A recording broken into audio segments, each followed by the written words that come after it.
రాజుగారిని మార్చడమే కాదు, తన పరిస్థితిని మార్చిన గొప్ప దేవుడు. గట్టిగా చప్పలు కొట్టండి. వాస్తవం చెప్తున్నాను. మరి ఇంత చక్కని సాక్ష్యాన్ని మనం విన్నాం. ఇక్కడ కూర్చున్న వాళ్ళే కాదు, చాలామంది ఈ ప్రాంతవాసులు అందరూ విన్నారండి. నేను ఒకటే చెప్తాను, ఈరోజు ఎంతమంది మీ పల్లపు వీధిలోకి రావడానికి, ఎక్కడో కైకులూరు అవతల పక్కన ఉన్నటువంటి ఏమండి పెద్దయ్య గారి కుటుంబం, అమ్మగారు కూడా మన మధ్యలోకి వచ్చారు. పెద్దమ్మగారు ఎంత కష్టపడి వచ్చారు. అమ్మ రావడానికి, వారి కుటుంబ సమేతం ఇక్కడ రావడానికి సోదరు జాషువా గారు. ఈరోజు ఆయన మామూలు వ్యక్తి కాదు. మీకు ఎంతమంది తెలుసు కానీ ఒకప్పుడు పెద్ద, ఇప్పుడైతే కమిటీలో నెంబర్ 1 పొజిషన్లో గెలిపారు.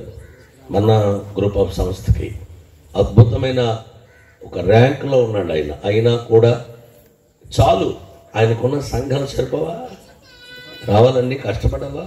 అక్కర్లా, శుభ్రం చేసి ఊళ్ళో కూర్చోవచ్చు, పరీక్షలు సాగుతూ ఉంటుంది. కానీ లేదు, వారిని మొట్టమొదటిగా నేను దాదాపు ఒక 20-22 సంవత్సరాల క్రితం చూశాను. అప్పుడు ఎలాగా కాలేబు అన్నట్టు పరిగెత్తడానికి, యుద్ధం చేయడానికి శక్తి ఉందో అదే శక్తి ఇప్పుడు. అప్పుడు అంత లావు లేరు ఆయన, సన్నంగా ఉండేవారు, చాలా బాగుండేవాడు. అప్పటికంటే ఇప్పుడే బాగున్నాడు. ఇంకా నిజం చెప్తున్నానండి, అదే శక్తి, అదే ప్రభావం, ఏమంటే అదే గొప్ప ఆత్మ కలిగి అంతకంటే ఎక్కువగా దేవుని పరిచయం చేస్తున్నారు. ఒకటే చెప్తాను, ఈ ప్రాంతవాసులందరికీ నేను చెప్పేది ఏంటంటే, అంత మంచి సేవకుని కుటుంబం మీ మధ్యకు రావటం మీకు దీవెన.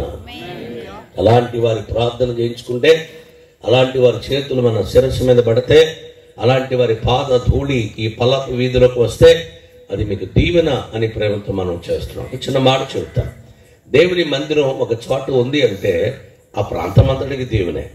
ఒక చిన్న మాట చెప్పి దేవుని వాక్యంలోకి వెళ్ళిపోతాను. ఈ దావీదు గారు అన్నాడు, నా అంశం అది కాదు. దావీదు గారు అన్నాడు, నాకు ఎందుకో పాత నిబంధనలో దావీదు గారు అంటే చాలా ఇష్టం. క్రొత్త నిబంధనలో మీకు ఎవరు ఇష్టం? నాకు పేతురు అంటే ఇష్టం. ఎందుకో చెప్పనా? ఆయన అప్పుడే దేవుడికి జయ అంటాడు, తర్వాత ఆయన ఎవరో తెలియదు అంటాడు. మనం కూడా అంతే, నీకోసం ప్రాణం పెట్టదానంటాడు, తర్వాత ఆయన ఎవరో నాకు తెలియదు అంటాడు. మనం కూడా అంతే, ఎప్పుడు ఎలా మాట్లాడతామో తెలియదు మనం. ఆయనకి మనకు కొంచెం దగ్గర తత్సంబంధాలు ఉంటాయి. అంచేత పేతురు గారు అంటే ప్రభువు కూడా ఇష్టపడ్డాడు కదా. రిల్లును కేఫాగా మార్చాడు కదండి. కదిలిపోయే రిల్లు లాంటి వాడిని కేఫాగా, బండగా మార్చి తన మీదే సంఘస్థాపన చేశాడు. దేవునికి స్తోత్రం. మనం అంటే దేవునికి చాలా ఇష్టం. ప్రియులరా, దావీదు గారు ఎందుకు ఆయన అంటే ఇష్టం అంటే, నేను ఎక్కువగా కీర్తన గ్రంథం అంటే చాలా ఇష్టం. నా కూతురు పేరు కూడా కీర్తనే, నా బిడ్డ పేరు కూడా కీర్తన జోసెఫ్ అని పేరు పెట్టాడు, నా అబ్బాయి పేరు. వినండి ప్రియులరా, దావీదు గారు ప్రార్థన చేస్తాడు, దేవా నేను ఎక్కలేని ఎత్తైన కొండపైకి మీరు నన్ను ఎక్కలేని అంటాడు. ఏంటి ఎక్కలేకపోతే ఆకలేస్తే అన్నం తిను, కొంచెం అలసట తీర్చుకుని ఎక్కువ, దాహం వేస్తే మంచినీళ్ళు తాగి దాహం తీరిన తర్వాత పైకి ఎక్కువ, ఇలా వినాలి ప్రియులరా. లేదు జ్వరంగా ఉందా, తగ్గిన తర్వాత ఎక్కువ, ఎక్కలేని అంటాడు బూతిగా. నేను ఎక్కలేని కానీ మీరు నన్ను ఎక్కించన్నాడు.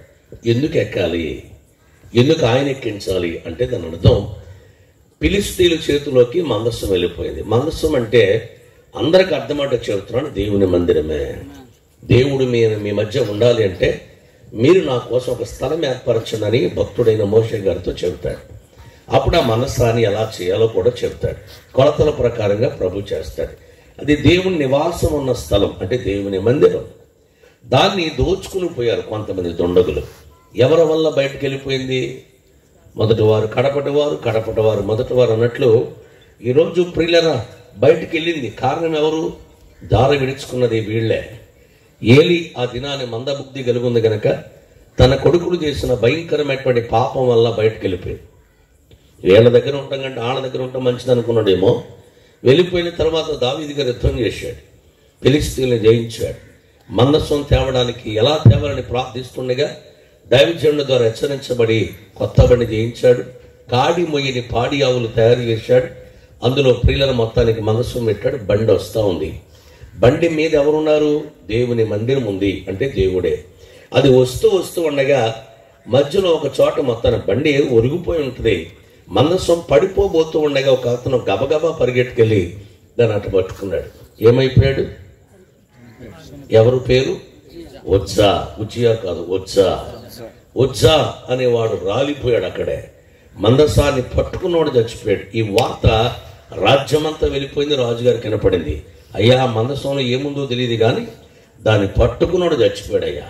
వినండి, అన్యాక్రాంతంగా దేవునితో పెట్టుకుంటే, అన్యాక్రాంతంగా దేవుని మందిరంను పట్టుకుంటే, అన్యాక్రాంతంగా దైవజనులతో ఏమైనా పరాచకాలు ఆడితే వాళ్ళ పని స్తోత్రం. దైవజనుడిగా ప్రేమతో మనం చేస్తున్నానుండే, మందసం ఉండటం వల్ల ఈ ప్రాంతానికి పల్లపు వీధందరికీ దేవుడు శుభము కలిగించునుగాక. మళ్ళీ చెబుతాను ప్రియులరా, ఈ వార్త విన దావీదు అన్నాడు, ఈ బాబోయ్ చచ్చిపోయాడా, అయితే పక్కిల్లు ఎవరిదో చూడండి అన్నాడు. ఎవరిదో లేండి నన్ను పెట్టేయండి అన్నాడు. అది ఎవరిల్లు? ఒబేదేదేము. అతని ఇంటిలో 3 నెలలు ఉంది. ఒబేదేదేమని అతని ఇంటి వారందరినీ, తనకు కలిగిన సమస్తాన్ని దేవుడు ఆశీర్వదించాడు. దేవునికి స్తోత్రం. పట్టుకున్నవాడు చచ్చాడు, ఇంటిలో పెట్టుకున్నవాడిని దేవుడు వృద్ధిపరిచాడు. నేను అంటాను, పట్టుకుని దాన్ని అంతు చూద్దాం అనుకున్న వాళ్ళందరూ ఏమవుతారు? స్తోత్రం. మైకులు నేను చెప్పను, కానీ దాని హృదయంలో, ఇల్లు అనే హృదయంలో పెట్టుకుంటే మీరు, మీ కుటుంబాలు, పిల్ల తరాలు వృద్ధిపరచబడుదురుగాక, దేవునితో నింపబడుదురుగాక. ప్రియులరా, ఆ వార్త విన్న దావీదు అనుకున్నాడు, ఎవరు బాబు ఒక ఇంట్లో ఉంటే ఇంటి వారికి ఇంత ఆశీర్వాదం వచ్చిందే, అయితే పంచేద్దాం.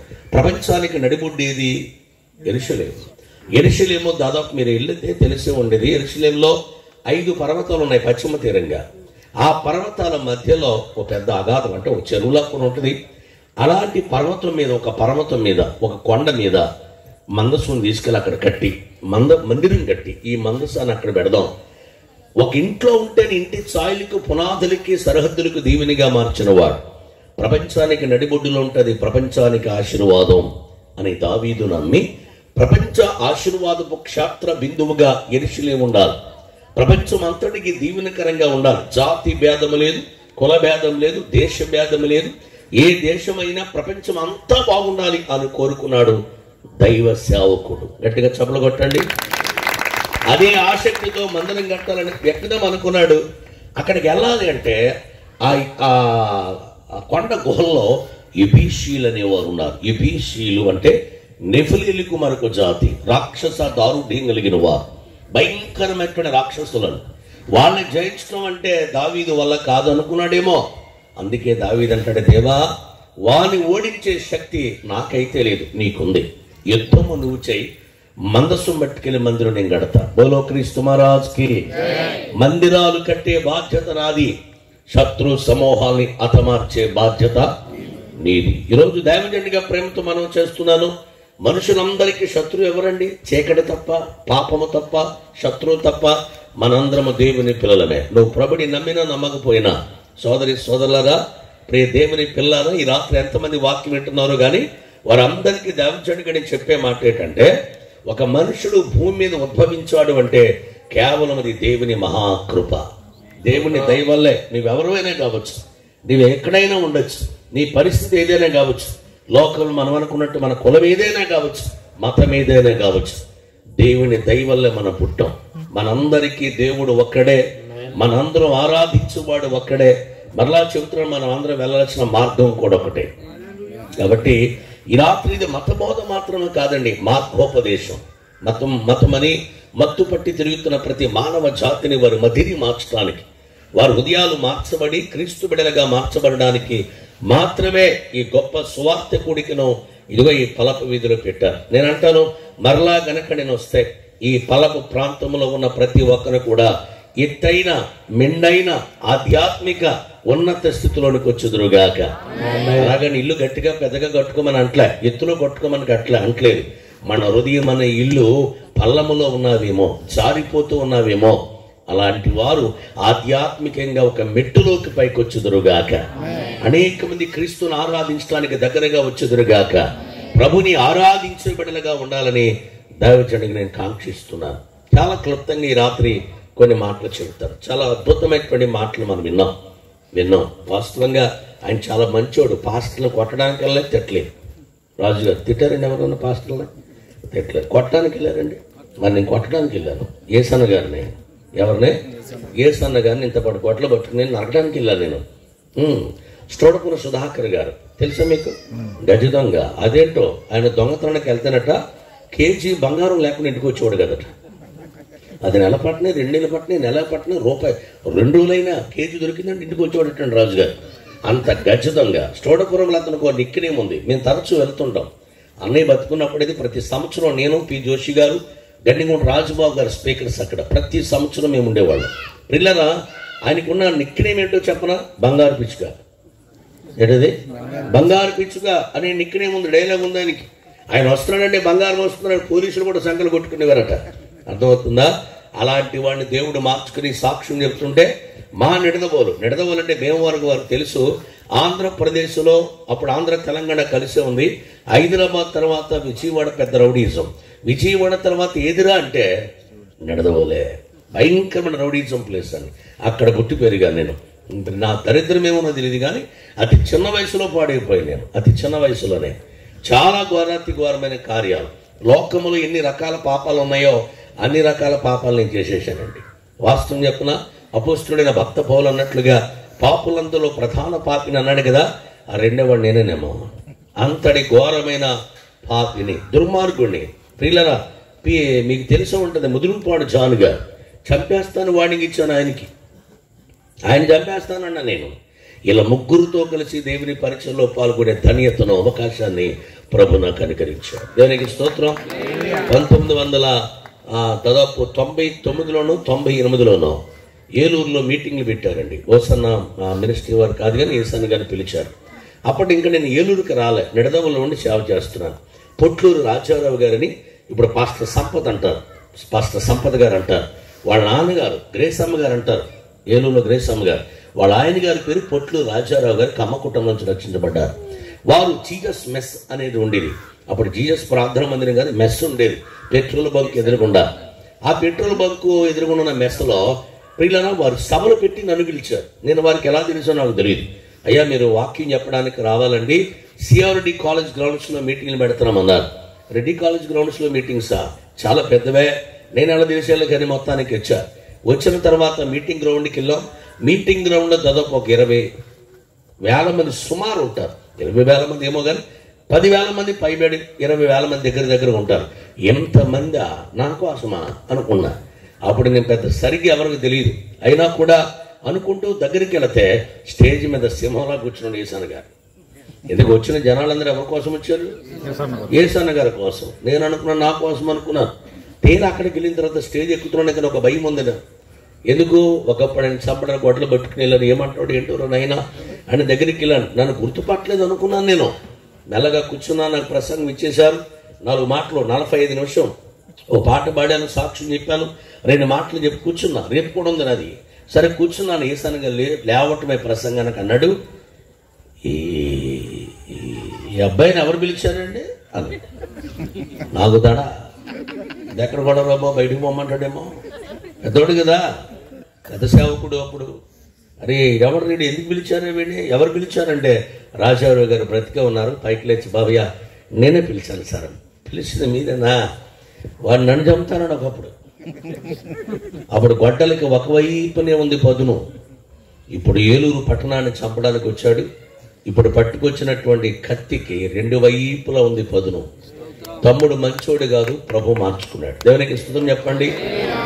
స్టోడపన సుధాకర్ గారు ప్రియులను ఆయన చచ్చిపోయేటంత వరకు కూడా మేమిద్దరం కలిసి సేవ చేసాం ఒకే సహవాసంలో. అంటే అన్నయ్యతో పాటు ఉండేవాడిని ఎక్కువగా. ముదురుపాడు జాన్ గారు దాదాపు కాంగ్రెస్ గవర్నమెంట్, రాజశేఖర రెడ్డి గారు ముఖ్యమంత్రి, పెదకాకాని సభలకు పిలిచారు నన్ను వాక్యం చెప్పడానికి. పెదకాకని బైబిల్ మిషన్ వాడు. 1,00,000 మంది క్రౌడ్ అలా కూర్చుని ఉన్నారు. 1,00,000 మంది ఉంటారు ఆ సభకి. కూర్చుని ఉన్నారు. ఆర్ఆర్కే మూర్తి గారు, నేను స్పీకర్స్. మిగతా వాళ్ళందరూ బైబిల్ మిషన్ వాళ్ళే, బైబిల్ మిషన్ బాడీ మెంబర్స్ అందరూ కూడా. బయట స్పీకర్స్ మేమిద్దరమే, మూర్తి నాన్నగారు నేను కూర్చుని ఉన్నాం. ఈలాగా ఈయన మైక్ కట్టుకుని జాన్ గారు అంటాడు ప్రసంగం ఇస్తూ, ఈ రోజు నుంచి ప్రారంభించిన సభల్లో 3వ రోజు మధ్యాహ్నం వరకు దేవుని వాక్యం చెప్పడానికి ఒక దుర్మార్గుడిని పిలిచాను నేను అన్నాడు. అందరూ విచిత్రంగా చూస్తారు. దుర్మార్గుడు ఏంట్రా, ఎవడరా ఇందులో అంటున్నాడు. ఒక దుర్మార్గుడిని పిలిచాను నేను. వాడు మామూలుడు కాదు. ఏ జాన్ నీ కారు నిడదవోలు పొలి మీద దాటదురా అన్నాడు. అప్పుడు అర్థమైపోయింది నా గురించి. నీ కారు నిడదవోలు పొలి మీద దాటదురా, చంపేస్తాడు నేను అన్నాడు. దేవుడే వాడిని చెప్పాడు, జోసఫ్ కిషోర్గా మార్చి మన మధ్య తీసుకొచ్చాడు. వాక్యం ఆయనే చెబుతాడు, దైవజనుడు జోసఫ్ కిషోర్ గారు వాక్యం చెప్తున్నాడు. పొగడాడు, తిట్టాడు. 3 రోజులు ప్రియులారా ఆయనతో పాటు ఉన్నాను. ఆ తర్వాత చాలాసార్లు ఇప్పుడు సజీవరావు గారు భద్రాచలం పిలుస్తాడు, ఎక్కడెక్కడికో పిలుస్తారు బైబిల్ మిషన్ వాడు. ఇవన్నీ చెప్పడం కారణం ఏంటంటే, గాడిద లాంటి నాకు ప్రభు ఘనతనిచ్చాడు, చెడిపోయిన నన్ను దేవుడు బాగు చేశాడు, అత్యున్నతమైన స్థానాన్ని ఇచ్చాడు. వాస్తవం, నేను వాక్యం పట్టుకోవడానికి కానీ, బైబిల్ బోధించడానికి కానీ, ఏమిటి పాటలు పాడడానికి కానీ మనకైతే ఈ యోగ్యత అంత సీను లేదు. మనకు డైరెక్ట్గా చెప్పాలంటే దేవుడు దైవ కృప ప్రభు మనకు అనుగ్రహించాడు. హలో చెప్పండి. వాస్తవంగా నేను ఎక్కడో ఉండాలి, ఏ జైల్లోనూ ఉండాలి, లేదా చచ్చిపోయి ఉండాలి. అర్థమైందా? అలాంటి దరిద్రపు జీవితం జీవిస్తున్న నాతో ప్రభు మాట్లాడి నా బ్రతుకును మార్చి ఈరోజు అత్యున్నతమైన స్థానాన్ని ఇచ్చాడు, ఆశీర్వాద పదంలో నడిపిస్తున్నాడు. దేవునికి స్తోత్రం చెప్పండి.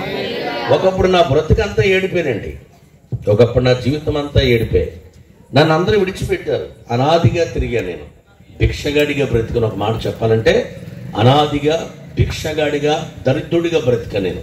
ఈ మాట కూడా చెప్పి నేను త్వరగా ముగించేస్తాను. హైదరాబాద్లో దేవుని వాక్యం చెబుతా ఉన్నాను. ఓ రాత్రి ఇలాగే వాక్యం అయిపోయిన తర్వాత పాస్టర్ గారు వచ్చి అన్నాడు, అయ్యారండి మీతో మాట్లాడడానికి. పాపం అంత ముందు రోజు కూడా అడిగారు, అది తాడేపల్లిగూడెం అట, మీ గోదావరి జిల్లా అయినట, మీతో మాట్లాడుతా అంటున్నాడు, దయచేసి ఒక అవకాశం ఏమన్నా ఆయనకంటే నేనేమన్నా దేవున్నా అవకాశం నేనేమంటారు స్వామి పిలువన్నా. అప్పటికే నేను భోజనం స్టార్ట్ చేశాను. వాళ్ళిద్దరు భార్య భర్తలు వచ్చారు. ఆయన బ్యాంక్ ఆఫీసర్ అట, రాగానే అయ్యా ప్రైజ్ రాడుస్తారన్నాడు. ప్రైజ్ రాడు కూర్చోండి అన్న, వాళ్ళకు కూడా భోజనం పెట్టమంటే తిన్నారని. అప్పటికప్పుడు టిఫిన్ ఏదో ఏర్పరిచారు, తింటున్నారు. చెప్పండి ఏం మాట్లాడుతున్నాడు? ఏం లేదండి, మాది తాడేపల్లిగూడెంలో మా సొంతూరు, ఉద్యోగరీత్యా మేము హైదరాబాద్లో సెటిల్ అయ్యాం. మీరు మీ ప్రసంగం ఫలానా సంవత్సరంలో మేము విన్నాం, ఖైరతాబాద్లో దేవుని వాక్యం చెబుతుంటే, అప్పటి నుంచి మీరు హైదరాబాద్కి తెలంగాణ ప్రాంతానికి ఎక్కడికి వచ్చినా మీ వెనకాలే మేము ఉంటాం, మీ వాక్యాలు వింటాం, మీ సాక్ష్యాన్ని వింటాం, మీ పాటలు వింటాం. చాలా బాగుంటాయి, చాలా చక్కగా ఉంటాయి. మేము వినటం కాకుండా మాతో పాటు కొంతమంది తీసుకొస్తున్నాం. ఇదిగో మా ఏలూరు నుంచి ఒక పాస్టర్ గారు వస్తున్నాడు, భయంకరమైన రౌడీ సీటర్, అతను మారాడు, దుర్మార్గుడు, కత్తులు పట్టుకుని తిరిగినాడు, అలాంటి వాడు మారిపోయాడు, రెండని మేము అందరం తీసుకొస్తున్నాం. మీరు మంచిగా టై కట్టుకున్నాం, సూట్ వేసుకుని, అది వేసుకుని, ఇది వేసుకుని పైకి ఎక్కి మైక్ కట్టుకుని మీరు మాట్లాడి చెప్పనా నేను అడుక్కునే ఉన్నాను. గౌరవంగా చూసే కళ్ళు మీ వైపు ఒక్కసారిగా ఎలా చూస్తున్నాయంటే చిన్నగా అయ్యా అన్నట్టు. కాబట్టి మీ సాక్ష్యం అంతా బాగుంది, కానీ ఏమనుకోద్దు, క్షమించాలి, ఆ మాట కట్ చేసేయండి అన్నాడు. ఏ మాట? నేను భిక్షగాడిగా అడుక్కుని తిన్నాను అన్ననే. తల్లి ఉండి, తండ్రి ఉండి, పెంచిన వారు ఉండి, మేనమామలు ఉండి, బంధువులు ఉండి, కలిగి ఉండి, చదువుకుని ఇంత కలిగి ఉండి ఏంటి ఎందుకు మౌననాడిగా, తగిన కానరాని వాడిగా, ఒంటరిగా అడుక్కుని తింటాను అని చెప్పిన సాక్ష్యం అతనికి నచ్చలేదట. ఆ ఒక్క విషయం కట్ చేసేయండి, ఇంకంతా నెంబర్ 1 అన్నాడు. నేను అన్నానయ్యా అది కట్ చేస్తే నా బ్రతుకులో నేను కృతజ్ఞత లేనివాడిని, నా బ్రతుకు అర్థం లేదు అసలు అన్నాడు. అదేంటి సార్ అన్నాడు. ఏం లేదు, దావీదు ప్రతిరోజు చక్రవర్తి అయిపోయిన తర్వాత బాగా చక్రవర్తి అంటే ఒక రాజ్యానికి కాదు, కింద కొంతమంది సామంత రాజులు ఉంటారు, వాళ్ళ మీద రాజులకు రాజుగా దేవుడు దావీదును చేసిన తర్వాత దినానికి 7 మారులు సింహాసనాన్ని దిగి సాధారణమైన స్నానం చేసి సాధారణమైన బట్టలు వేసుకుని, ఒకప్పుడు పెట్టుకున్నాడే తలపాగా, గొల్లు కాల్చినప్పుడు ఏం పెట్టుకుంటాడు? తలపాగా. ఒకప్పుడు పట్టుకున్నాడే దుడ్డి కర్ర, ఒకప్పుడు తిన్నాడే చట్టి గిన్నె, ఇవన్నీ కూడా తీసుకెళ్లి కప్పుకున్న గొంగలి, ఇవన్నీ కూడా ఓ ప్రార్థనా గదిలో పెట్టుకున్నాడు. ఆ రాజకోటలో, దావీదుపురంలో ఆ గదిలోకి వెళ్ళిపోయి మోకరించి ప్రార్థించేవాడట. దేవా యెహోవా, నీవు నన్ను ఎంత హెచ్చులోనికి తెచ్చినప్పుడు నేను ఎంతటి వాడిని, నా ఇల్లు యాపాటిది ప్రభువా అని ఏడ్చేవాడట. తన దీన స్థితి నుంచి వచ్చి రాజసాన్ని పక్కనెట్టి, రాజదండాన్ని పక్కనెట్టి, తనకున్నవన్నీ కూడా అంశతూనిక పాన్పు పక్కనెట్టి, రాజుని అని మర్చిపోయి ఇచ్చిన వాటి మీద కాక ఇచ్చిన వాడైన క్రీస్తుని నమ్మి ప్రభుని నమ్ముతూ ఉండేవాడట. గట్టిగా స్తోత్రం చెప్పండి. ప్రభు దగ్గర ఏడ్చేవాడట. అప్పుడు నేను అన్నాను, వాళ్ళతో చెబుతాను, అయ్యా ఇవన్నీ ఇచ్చిన వాడు యేసయ్య. ఈరోజు ఇలా బ్రతికించిన వాడు యేసయ్య, పట్టెడు అన్నం పెట్టిన వాడు యేసయ్య, తిరిగి మళ్ళీ మా అమ్మని నాన్న నాకు ఇచ్చిన వాడు యేసయ్య, యాకాకిని సంసారిగా చేసిన వాడు యేసయ్య. ఎందుకు మాలని పరిస్థితి నుంచి దేవుడు పైకి లేపి చచ్చిపోదామనుకునే నన్ను ఈరోజు అనేక మంది చనిపోయిన వారిని తిరిగి లేపడానికి, అనేకులు సజీవుడైన క్రీస్తుని ప్రచురపరిచి ప్రకటించి క్రీస్తును వారికి పరిచయం చేసేవాడిగా చేసిన వాడు నజరేయుడైన యేసయ్య. దానికి స్తోత్రం. ఆయన మర్చిపోవటం ఏమైనా బాగుంటుందా? మంచి పద్ధతి కాదు కదంటే ఆయన అంటాడు బ్యాంక్ మేనేజర్ గారు, అబ్బా ఎంత చక్కని మాట చెప్పారు సార్, మీరు ఎప్పుడు ఇలాగే ఉన్నారు, నేను అలాగే ఉన్నా, మధ్యలో నువ్వు మారమంటున్నావు, నేను అలాగే ఉన్నా, అలాగే ఉంటాను కూడా. అలాంటి గొప్ప దేవుడు ఈ రాత్రి మనం ఆరాధిస్తున్న ప్రభు అయిన క్రీస్తు. దేవునికి స్తోత్రం. యేసు లాంటి దేవుడు లేడు అని చెప్పడానికి ప్రధానమైన కారణం ఏంటో చెప్పన ప్రియులరా, మాము కలిగిన వారు, మేము ఆరాధించిన వాళ్ళు, మా నాన్నగారు కానీ మేము కానీ చేసిన వాళ్ళు ఎవరు కూడా మా దగ్గరికి వచ్చి మా నాన్నగారు జబ్బుతో ఉండి చనిపోతున్న పరిస్థితులు బ్రతికించలే. నేను చెడిపోయినప్పుడు ఎవరో కూడా నేను వచ్చాయా, నేను ఉన్నాను రా, నా పేరు నీకు ఎట్టారా, మరి నేను ఆదరిస్తాను నేను చెప్పిన వాడు కూడా లేడు. నా పేరు శ్రీనివాస్ అండి, అరే నేను ఉన్నాను కదరా అని వచ్చిన వాళ్ళు ఎవరూ లేరు. దేవుని మహాకృప ఒక సేవకుడు నన్ను పట్టించుకున్నాడు. దేవునికి స్తోత్రం. తల్లి కాదు, ఇందాక సోదరి పాడింది, నేను రాసిన పాట, నిన్ను పోలు ఎవరు లేరు, తల్లివి నీవే, తండ్రివి నీవే, అండా నీవే, కొండ నీవే, అన్ని నువ్వే. ఎందుకంటే ఆయనే నన్ను ఆదరించాడు, ఆయనే శాధ తీర్చాడు, ఆయనే కృపనిచ్చాడు. గట్టిగా స్తోత్రం చెప్పండి. అలాంటి గొప్ప దేవుని మనము కలిగి ఉందము గాక. అలాంటి దేవుని మనం ఆరాధిస్తున్నాం. ఈ రాత్రి ఎంతమంది అక్కడక్కడ ఉండి దేవుని వాక్యం విన్నారో మీరందరూ కూడా యేసుప్రభు దగ్గరికి వచ్చేయండి. నమ్మకంగా ఉండండి, యథార్థంగా ఉండండి. ఖచ్చితంగా చెప్తున్నా, మతం మారమని చెప్పట్లే, మనసు మార్చుకోండి, బ్రతుకు మారిపోతాయి. అడిలో చెప్పండి. ఇక్కడ మన బ్రతుకు మారితే పరిస్థితులను దేవుడు మార్చేస్తాడు, నీ కష్టాలన్నీ తీర్చేస్తాడు. నమ్మండి, మా కష్టాన్ని, రాజుగారి కష్టాన్ని, దైవజనుల కష్టాన్ని, ఇక్కడ కూర్చున్న ప్రతి ఒక్కరి కష్టాన్ని. మేము పనులు లేక ఇక్కడికి రాలే కదా, మనందరికీ పనులు ఉన్నాయి, ఇక్కడ కూర్చున్న ప్రతి ఒక్కరికి పనులు ఉన్నాయి. అవన్నింటిని విడిచిపెట్టి ఈ స్థలానికి వచ్చి ఇక్కడ కూర్చోడే గల కారణం ఏంటంటే ఆయనకి మించిన దేవుడు లేడు, ఆయనకి మించిన పని కూడా మాకు లేదు. ఆయన కోసం ఎంత దూరమైన వెళతాం, ఎక్కడికైనా ప్రయాణం చేస్తాం, ఎంతైనా ఖర్చు పెడతాం, ఏమైనా ఖర్చు అయిపోతాం. దేవునికి స్తోత్రం. అలాంటి గొప్ప దేవుడు మనం కలిగి ఉన్నాం. రాబోయే దినాల్లో మరింతగా దేవుడు మనల్ని ఆశీర్వదించి మెండైన కాపుదల శ్రేష్టమైన దీవెన ప్రభు మనకు అనుగ్రహించును గాక. ఈ రాత్రి నేను పెద్దగా మిమ్మల్ని ఇబ్బంది పెట్టను కానీ ఒక్క 2-3 మాటలు చెప్పి ముగించేస్తాను, త్వరగానే ముగించేసుకుందాం. ఏమండి, ఆదికాండ గ్రంథం 16వ అధ్యాయం. దీని త్వరగా ఆదికాండ గ్రంథం 16వ అధ్యాయము, దేవుని వాక్య గ్రంథాలు తెరిచి 7-8 వచనాలు చదువుదాం. యెహోవా దూత అరణ్యములో నీటి బొగ్గ యొద్ద, అనగా షూరు మార్గములో బొగ్గ యొద్ద ఆమెను కనుగొని, షారాయి దాసు అయిన హాగరు, ఎక్కడి నుండి వచ్చావు, ఎక్కడికి వెళ్ళుచున్నావని ఆమెను అడిగినందుకు ఆమె, నా యజమానురాలైన షారాయి యొద్ద నుండి పారిపోవచ్చున్నాను. ప్రభు వాక్యం మన వినికిడిలో దీవించును గాక. అంత గట్టిగా చెప్పండి సార్, ఘనంగా కొంచెం గట్టిగా చెప్పాలి. హల్లెలూయా. కొంచెం అటు ఇటు తిరగటం ఆపేయండి. ఇక నేను మాట్లాడండి జాగ్రత్తగా. నైనా నీకోసమే చెప్తున్నా, కొంచెం జాగ్రత్తనాను. దా త్వరగా నేను మాట్లాడినంతో. ఇక్కడ రాయబడిన వాక్య సందేశం చాలా అద్భుతం. ఇది మానవుని ప్రశ్నిస్తున్నటువంటి మాట, ప్రతి మానవుడికి అవసరమైనటువంటి మాట. ఏం చెప్తున్నాడంటే, షారాయి దాసువైన హాగరు, నేను చెప్పనరా ఎక్కడి నుండి వచ్చావు ఒక ప్రశ్న, రెండవది ఎక్కడికి వెళుతున్నావు. గట్టిగా స్తోత్రం చెప్పండి. ఒకవేళ కొంచెం తలపైకి ఎత్తుందన్న బైబిల్ మీద తీసేయండి. ఇంకా కొంతమంది ప్రకటనగా చూస్తున్నారు ఆదికాండ. వినండి వినండి వినండి. ఆది అంటే ప్రారంభంలో ఉంది. విన్నారండి, వినండి. ఎక్కడి నుండి వచ్చావు అనేది ఒకటి, ఎక్కడికి వెళుతున్నావు అనేది 2. ప్రశ్నలన్నీ చెప్పండి. బైబిల్ పట్టుకుని తలకలు ఊపుతాడు, బైబిల్ చదువుతా చెప్పండి. ప్రశ్నలన్నీ 2. ఈమె ఏం చెబుతుంది, నేనా నా యజమానురాలైన షారాయి యొద్ద నుండి పారిపోతున్నాం. ఎక్కడికి వెళ్తుంది తెలియదు. ప్రశ్నలు 2, జవాబు ఒక్కటే వచ్చింది ఆవిడ నోటండి బయటికి. జాగ్రత్తగా నాలు. పోనీ ఆవిడకి తెలియదులేండి. పలపు వీధి వారికి ఏమని తెలుసా, కైకులూరు వారికి ఏమైనా తెలుసా, మిమ్మల్ని లైవ్లో చూస్తున్న వారికి ఏమైనా తెలుసా, నువ్వు ఎక్కడి నుంచి వచ్చావు, ఎక్కడికి వెళుతున్నావు? ప్రశ్న ప్రశ్న ప్రశ్న. ఈరోజు వాక్యం అంటే నా పలపు వీధిలో ఉండే గృహాల్లో కూర్చుని అక్కడక్కడ కూర్చుని అదేదో వాళ్ళు ఇది పెట్టుకున్నారులే పాపం కైకు నుంచి వస్తున్నాడు పాస్టర్ గారు, సౌండ్ తగ్గించమంటే వాళ్ళే తగ్గిస్తారులే, పెద్ద ఇబ్బంది లేదు, వాళ్ళ పనాలు పెట్టుకున్నారులే.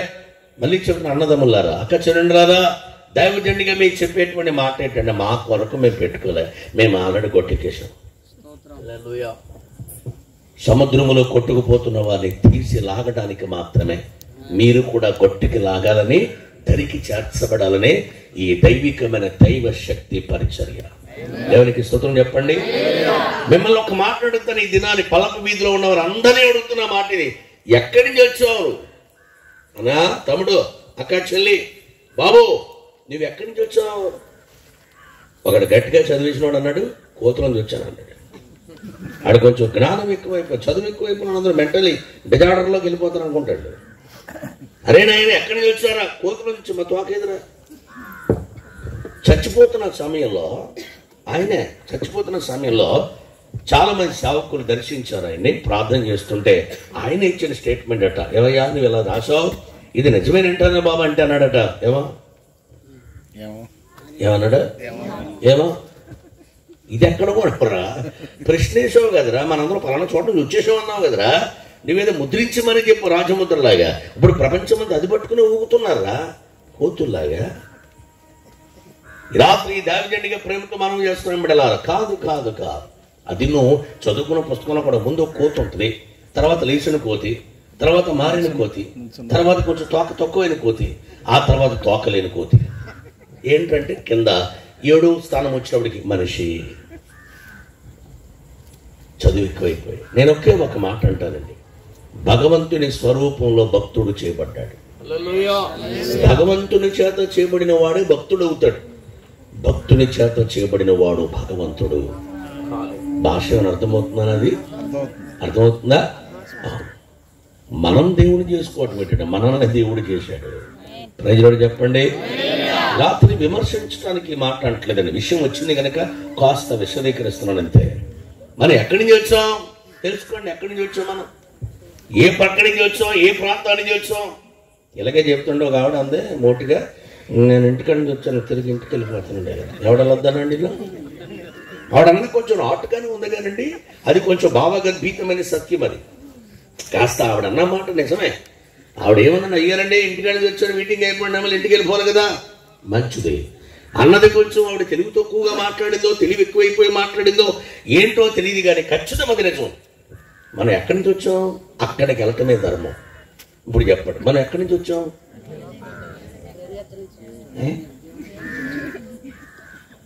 సరే, నేనున్నాను శిరస్సు మొదలు చిరుపాదం వరకు కదా, ఇది శరీరం. దీనికి లోపల ఆత్మ ప్రాణం ఉంది. వినండి, ఆత్మ వేరు, ప్రాణము వేరు, శరీరం వేరు. శరీరం శారీరం కాదు, శారీరం అనేది ఆత్మ, శరీరం అనేది ఇది. జాగ్రత్తగా రాలి మాట. ప్రియులరా, ఈ శరీరం ఎక్కడి నుంచి వచ్చింది? మర్యాదగా. కాకపోతే కొంచెం అది నాది నల్ల రేగడి, మా అన్నది నాది, మా తమ్ముడిది నాది, కొంచెం మీది కొంచెం ఎరుపెక్కింది. అదిగో మా ఊడిది అయితే ఇంకా కొంచెం ఎర్రగా ఉంది, మా తమ్ముడిది కూడా కొంచెం. ఏదైనా మట్టి మట్టే, మట్టి ధర్మం ఏంటండి? మట్టిలోంచి వచ్చింది తిరిగి మరలా. ఎస్, అది దానికి ధర్మం కలిగిస్తున్నాం, దానికి ధర్మమే. మట్టిలోంచి వచ్చింది కనుక మళ్ళీ మట్టి అయిపోవాలి, మంచిదే. నువ్వు మైసూరు శాండల్ సోప్తో స్నానం చేసి బయటకు వచ్చేలాగాను ఇలాగని ఏమవుతుంది? అది ఇప్పుడే కదా ఈ మధ్య ఏదో పీసులతో ఉన్నారు, ఎట్లతో అలా చూస్తాం. ఇంట్లో ఏదో కాలు కూడా పైకిట్ట బొత్తిగా కొనుక్కో, దాని పేరు స్క్రబ్ అట. ఏంటది చెప్పరా? స్క్రబ్ అదేనా? నేను చెప్పనన్నా. దాంతో తోముకుంటేనట ఎర్రగా వచ్చేతనమాట. ఎలా తోమినా మట్టేగా, దానికి ఎన్ని పూతలు పెట్టినా. మన ఈ మధ్య చింతలపూడి పెళ్లికి వెళ్ళింది, పెళ్లి చేయడానికి వెళ్ళాను. ప్రియులరా, పెళ్లి చేయడానికి రెడీ అయిపోయాడు, కళ్యాణ మండపం అందరం కూర్చున్నాం. కరెంట్ పోయింది, మట్టి అంతా బయటకు వస్తుంది జనాలకి. నేను పాస్టర్లు మేమే మట్టి రాసుకోగా, ఆల్రెడీ మట్టేగా కూర్చున్నాం. పైపించి నేను అది షూట్ వేసా, మరి పెళ్లి చేయాలి కదా, మర్యాద ఏం చేసుకోవచ్చు, గాలేస్తుంది. షూట్ వేసాను ఆ పెళ్లికి. తీరా చెమటలు పడుతున్నాయి సరే కానీ పెళ్లి కూతురు రాదే. 11:30 అయింది, 12 అయింది, 12:30 అయింది. అసలు పెళ్లి కూతురు ఉందా అని అడిగాను నేను. పెళ్లి కొడుకు తమ్ముడిని పిలిచారు, ఆర్కెస్ట్రా తమ్ముడిని పిలిచి బాబేరా అన్నాడు. అందులో కీబోర్డ్ వేసే తమ్ముడు రా అంటే మీ అక్కండి ఇది వచ్చేద్దండి. వచ్చేద్దని ఇందాక నుంచి చెప్తున్నారు. ఎక్కడుందిరా? విజయవాడ బ్యూటీ పార్లర్కి వెళ్ళారు. ఎక్కడి నుంచి? మధ్యలో ఏలూరు లేదా, ఆ మధ్యలో నూజివీడు లేదా, బయట వచ్చి చంద్రపూడి లేదా, నచ్చలేదట. విజయవాడ వెళ్ళిందట. నమ్ముతారు 2:30కి వచ్చిందండి. మేము ఇలాగ భోజనం శుభ్రంగా చేసి మళ్ళీ కరెంట్ వచ్చింది కదా కూర్చొని ఉన్నాం. అప్పుడే చేసాం. మరి ఏం చేస్తాం? నేను ఎందుకు ఈ మాట్లాడుతున్నానంటే పిల్లరా, మట్టిలోంచి వచ్చి తిరిగి మట్టిలోకి వెళ్ళిపోయింది. అది ధర్మం, మంచిదే. మన ఆత్మ ఎలాగా అదే ప్రసంగం చెప్పుకో. ఎక్కడి నుంచి వచ్చిందన్నా నేను ఇప్పుడు బొమ్మను చేశాడు, మట్టి బొమ్మని అని ఊదాడట. ఎక్కడ? నాసికారంధ్రం. బొమ్మ నాసికారంధ్రాల్లో ఊదాడట. ఆ బొమ్మ ఆత్మగా లేచిందట. దేవునికి స్తుతులు చెప్పండి. మంచిది. ఆయన ఊదెను అని ఉంది వాక్యంలో. వినండి, మీరు ఊదండి. ఊదటరా? ఇప్పుడైతే ఇలా వచ్చేసినాయి కానీ పొయ్యిలు ఒకప్పుడు అదేగా కదా, ఊదటమేగా. ఎక్కడి నుంచి వస్తుంది ఈ ఊపిరి? పెదాలు మించి అనకండే. దీని నాభి. నాభి అంటే మధ్య భాగం. మనిషికి ముగింపు ఎక్కడో తెలుసా మీకు? ఒక ఆర్టిస్ట్ బొమ్మ వేస్తుంటాడండి, ముగింపు ఎక్కడో ఇస్తాడు. ఫినిషింగ్ టచ్ ఒకటి ఉంటుంది. మనిషిని తయారు చేస్తున్నప్పుడు ఫినిషింగ్ టచ్ ఏది? నాభే. అందుకే అక్కడ కోస్తారండి, పేరు కట్ చేస్తారు. ఇక్కడే ముగింపు, ఇదే ముగింపు. అర్థమైందా? మనిషి ఎక్కడి నుంచి వచ్చాడు? దేవుని నాభిలో నుంచి బయటకు వచ్చాడు. దేవునికి స్తుతం చెప్పండి. రైట్, పోలే, దేవుడి నుంచి వచ్చాడండి. మనిషి ప్రతి మానవుడు కూడా యేసును ఆరాధించినా, ఇప్పుడు నువ్వు ఆరాధించకపోయినా, ఈ ప్రాంగణంలో కూర్చొని ఎక్కడెక్కడ కూర్చొని వాక్యం వింటున్నా, నేను ఎవరైనా మనిషివి కదా. మనిషి అనే ప్రతి మానవుడు కూడా ఎక్కడి నుంచి వచ్చాడంటే దేవుని దగ్గర నుంచే వచ్చాడు, దేవునిలో నుండి వచ్చాడు. బోలో క్రీస్తు మహారాజ్కి. ధర్మం ఏంటి చెప్పండి? మళ్ళీ దేవుని దగ్గరికే వెళ్ళాలి. దేవుని దగ్గర నుంచి వచ్చాడు, మళ్ళీ తిరిగి దేవుని దగ్గరికే. ఇది ధర్మం. మళ్ళీ చెప్తాను వినండి, ఇది ధర్మం. ఎక్కడి నుంచి వచ్చావు అంటే మనకు సమాధానం ఉంది. నా యజమానురాలైన శారా యొద్ద నుండి వచ్చానంది. మనం కూడా చెప్పొచ్చు, మన యజమానుడైన యేసు దగ్గర నుంచే వచ్చాం. శారా అంటుంది ఎక్కడికి వెళ్తుందో తెలియదు. ఆగరు, క్షమించాలి, ఆగరు అంటుంది నేను ఎక్కడికి వెళ్తున్నానో గమ్యము తెలియని దానిగా ఉంది ఆగరు. హలో అమ్మా, ఎక్కడికి వెళ్తున్నావు? ఏమో నేను వచ్చిందే జ్ఞాపకం ఉంది కానీ ఎక్కడికి వెళుతుందో. అమ్మా వెనకాల ఎవరో మాట్లాడుకున్నారు, కొంచెం పెద్ద కూట పెట్టినట్టండి. అలా చెప్పండి, ఎవరండి? బాయ్ ఇసాక్ గారు. ఎవరో ఇసాక్ గారు, అబ్రహం గారు కొడుకు. ఇలా రావయ్యా, మీటింగ్ పెట్టారు అక్కడ. ఇలా మాట్లాడకూడదు, నేను మాట్లాడలేదు. భోజనం చేద్దాం. అగలేస్తున్నా మాట్లాడుతున్నా ఆపుతున్నారా? మంచిది. ఇసాక్ గారు మంచోడే, వాగ్దానపు బిడ్డ. మే గాడ్ బ్లెస్ యు ప్రభువుని దీవించును గాక. హల్లెలూయా చెప్పండి. రైట్, వినండి ప్రియులారా, ఎక్కడికి వచ్చాం? దేవుని దగ్గర నుంచి మనం వచ్చాం. మళ్ళీ ఎక్కడికి వెళ్ళాలి? దేవుని దగ్గరికే వెళ్ళాలి. దీని ధర్మము అన్నారు. నువ్వు ఇంటికా నుంచి వచ్చావు, మర్యాదగా కూటమైన తర్వాత మళ్ళీ ఎక్కడికి వెళ్ళాలి? ఇంటి దగ్గరికి వెళ్ళాలి. మన ఇంటికి వెళ్ళాలి. ఎవరిళ్ళకు వారు వెళ్ళి యేసు ఒలీవ కొండకు వెళ్ళిను అన్నది వాక్యంలో. మన ఇంటికి మనం వెళుదుము గాక. సరే, మానవుడు ప్రతి ఒక్కరికి వెళ్ళేదంటే దేవుడే. ప్రశ్న ఏంటంటే ఎవరా దేవుడు? నేను విమర్శించడానికి మాట చెప్పట్లేదండి.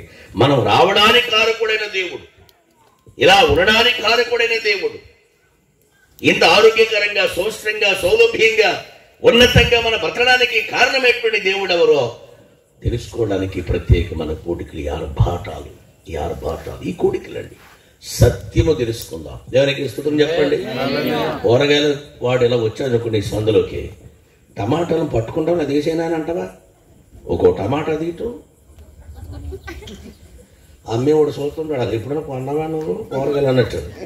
ఏదైనా నువ్వు మొత్తం పట్టుకుని దాని అవసరం అయితే పిసికి గట్టుకుందో లేదో చూసి అప్పుడు ఎంతో కాటాలు కదా. ఆఫ్టర్ ఆల్ తినే టమాటాకి అంత క్వాలిటీ కావాలి నీకు. పుచ్చులు లేనిది కావాలి, మంచిది కావాలి. వంకాయ క్వాలిటీ, దొండకాయ క్వాలిటీ, క్వాలిటీ, క్వాలిటీ, క్వాలిటీ. మరి మనం క్వాలిటీ కలిగినటువంటి మార్గంలోకి ఎందుకు రావట్లేదు? ఎవరొకళ్ళేండి అంటే కుదరదు. ఒరిజినల్ ఏదో పట్టుకొని తినే మనం ఒరిజినల్ ఏదో మనం కలిగి బ్రతకాలని ఈరోజు మా తాపత్రయం. దేవునికి స్తోత్రం చెప్పండి, గట్టిగా చెప్పాలి హల్లెలూయా. నిజమైన దాని వెలుగులోకి రావాలి. ఆయన అద్వితీయుడు అండి. ఆయన పేరులో ఒకటి అద్వితీయుడు. అద్వితీయ అంటే ద్వితీయ అంటే రెండో వాడు లేడు అని అర్థం.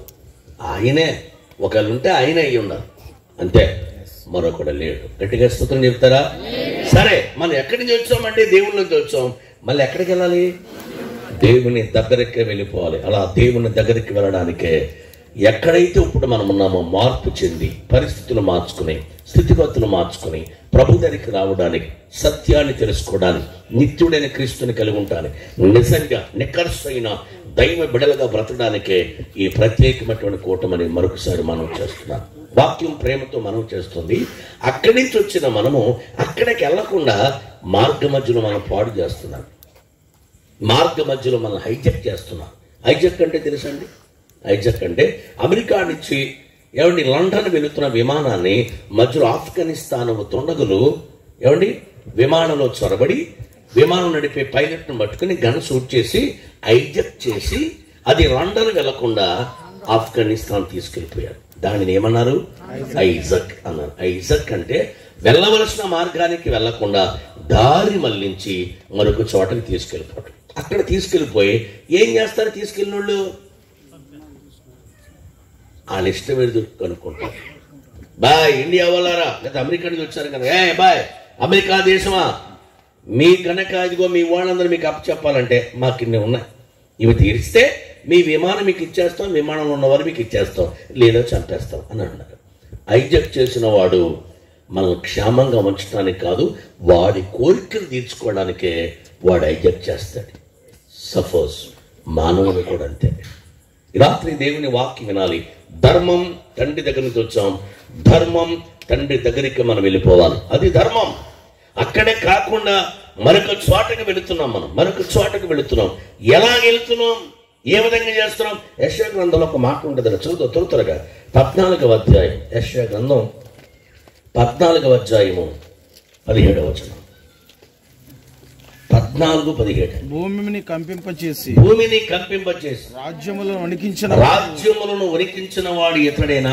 లోకమును అడవిగా చేసి దాని పట్టణములను పాడు చేయవాడు ఇతడేనా అని అంటూ తాను చెరపట్టిన వారిని తమ నివాస స్థలముకు పోనీయన వాడు ఇతడేనా? 3వ లైన్లో ఏముంది? తాను చెరపట్టిన వారిని తమ నివాస స్థలమునకు పోనీయన వాడు ఇతడేనా?